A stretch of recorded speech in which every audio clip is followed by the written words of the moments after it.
Hello students, welcome to the next module. Today we will study about heating effect of electricity. Now what is this heating effect of electricity or electric current, right? Since we know that on application of a potential difference through a circuit, electric current I flows through it, right? This electric current is responsible for creating electrical energy. This electrical energy is consumed by any device in its operation. Remember, not entire electrical energy produced by this current I is used in the operation of a device. Some of it is also dissipated or released in the form of heat. And this particular heat which is produced is responsible for the heating effect. If we operate a device for too long, what happens? The current that is flowing through the device helps in the production of electrical energy on which that device operates, right? But not entire electrical energy is consumed. After some time, we see that on overusing that device, it becomes hot. So it is the heating effect of electricity which is responsible for heating up that device, right? So if I assume that if I take an electric circuit in which I connect a resistance R through which current I is flowing, right, on application of a potential difference V. Okay, so work done in moving a charge Q, right, in moving a charge Q through a potential difference V will be given by V into Q. Because we already know that potential difference is what? W upon Q. So what is W equal to? It's product of V and Q, right? And if I say that work is done for some time period T, so it becomes W is equal to VQ divided by T. And what is Q upon T equal to?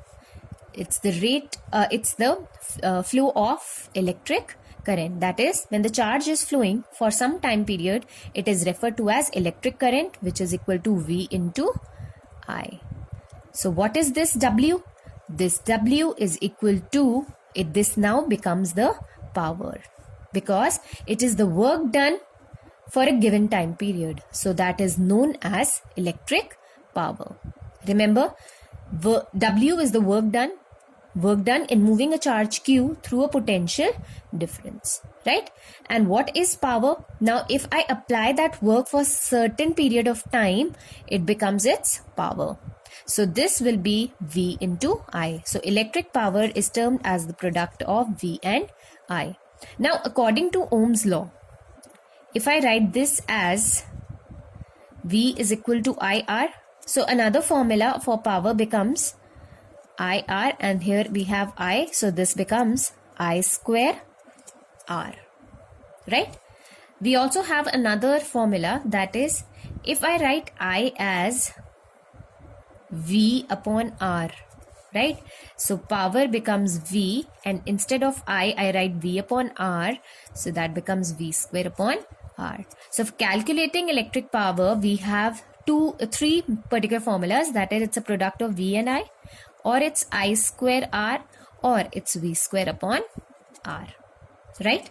Now, what is heat? Heat is a form of energy. And what is energy? The rate at which power is consumed. So it's P into T, right? So P is, let's say, if I take this as I square R into T. So heat is what? I square R into T. Or I can say that heat is equal to I square R into T. And this particular law is known as Joule's law of heating, right? And what does it state? That heat produced in a given electrical circuit is directly proportional to square of the current. It's directly proportional to the resistance of the circuit, and it's also directly proportional to the time period for which the current is flowing. So this particular law is known as Joule's law of heating. I hope it's clear till here, students. Coming to electric power and its SI and the commercial units. So what is an electric power? We will just basically understand the phenomena of electric power. that is electric power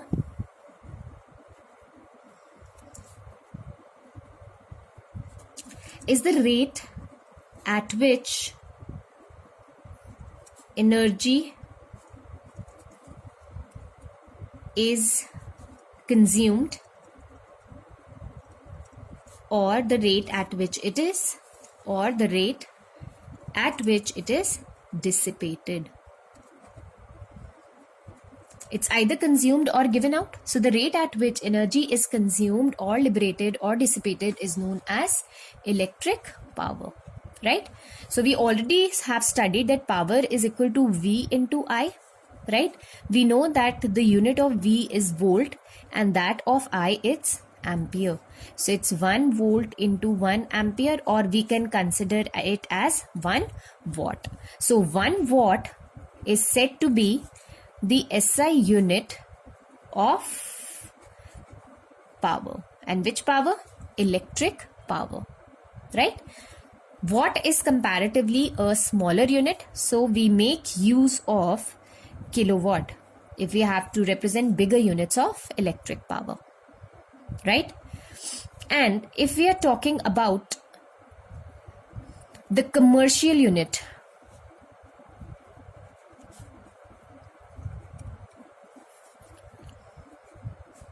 of electricity, so talking about the commercial unit of electricity, since power is E is equal to P into T. So we have this as kilowatt and this as hour. So this is kilowatt hour. So our electrical energy, its commercial unit, that the one that is used on daily basis, is kilowatt hour. There's another unit that is joules. Joules is another unit we've already studied in class 9. So if I have to convert 1 kilowatt hour into joules, remember 1 kilowatt is equal to 1000 watt and hours is equal to 3600 second. So that's 3.6 into 10 raised to power 6 joules. 1 kilowatt hour is equal to 3.6 into 10 raised to power 6 joules of electricity, right? So usually kilowatt hour, or we say 1 unit, we usually calculate our electricity bills in these particular units. So 1 kilowatt hour is equivalent to 1 unit of electricity, whereas the SI unit of power is watt and the commercial unit of electricity is kilowatt hour. So electric power is basically the rate at which the energy is liberated.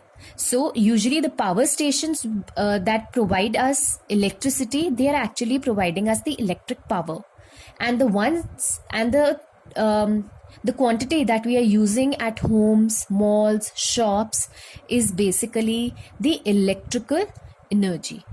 Okay, so that's the difference. What is being supplied to us is electric power, and what is being consumed by us is the electrical energy. I hope the chapter is very much clear to you, students. We will now discuss the blue box questions. So starting with blue box question, that is on page number 218. Why does the cord of electric heater not glow while the heating element does?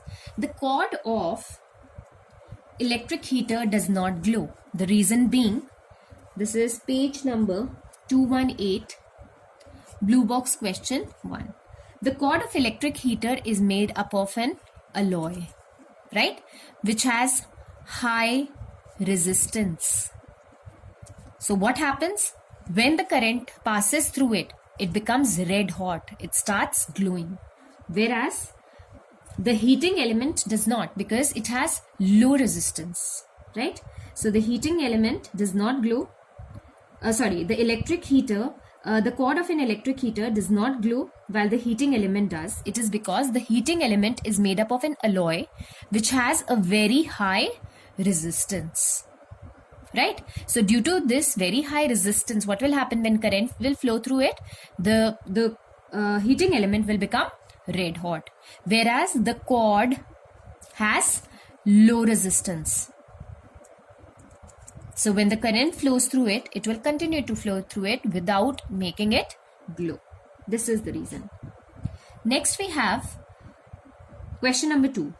Compute the heat generated while transferring 96,000 coulombs of charge in 1 hour. So we'll do this question. That is, we are given Q, that is 96,000 coulomb, right? So the question is, compute the heat generated. We have to find out the amount of heat generated when we transfer 96,000 coulombs of charge in 1 hour. Time is given to us is 1 hour through a potential difference when V is equal to 50 volt, right? So it's very much simple. We have to simply calculate the value of H. H is what? P into T, right? So what we will do is, power we will calculate. And what is power? Power is V into I, and this is the time period as it is. So what is V in this case? V is 50. Okay. What is I? It's Q upon time period. I'll take this as the time period into T. Right? So this is, we can cancel this time period and this time period. So we are left with 50 into 96,000. And how much is this? This is 4.8 into 10 raised to power 6 joules, right? 96 into 5 will give us 480 into 10 raised to power 4, or simply 4.8 into 10 raised to power 6 joules. I hope it's clear to you, students.